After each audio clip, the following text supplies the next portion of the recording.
জীবন হলো বিভিন্ন অভিজ্ঞতা, মানুষ এবং দৃষ্টিভঙ্গিতে ভরা এক যাত্রা এবং অস্তিত্বের এই সুন্দর ট্যাপিস্ট্রি। আমরা সবচেয়ে শক্তিশালী হাতিয়ারগুলোর মধ্যে একটি সহনশীলতা, ধৈর্যশীলতা শুধুমাত্র পার্থক্য গ্রহণ করা নয়, এটা আমাদের আলিঙ্গন সম্পর্কে তাদের বিশ্বাস, চেহারা, পটভূমি নির্বিশেষের এক ব্যক্তির অন্তর্নিহিত মূল্যকে স্বীকৃতি দেওয়ার বিষয়। এটি সম্পর্কে চিন্তা করুন।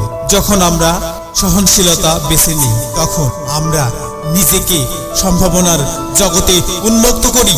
আমরা বাধাগুলোকে ভেঙে ফেলি, বোঝাপড়া গড়ে তুলি এবং একটি আরো অন্তর্ভুক্তমূলক সমাজ তৈরি করি, যেখানে প্রত্যেকে একটি জায়গা। তবে সম্ভবত সহনশীলতার সবচেয়ে উল্লেখযোগ্য দিক হলো এটি লহরী প্রভাব।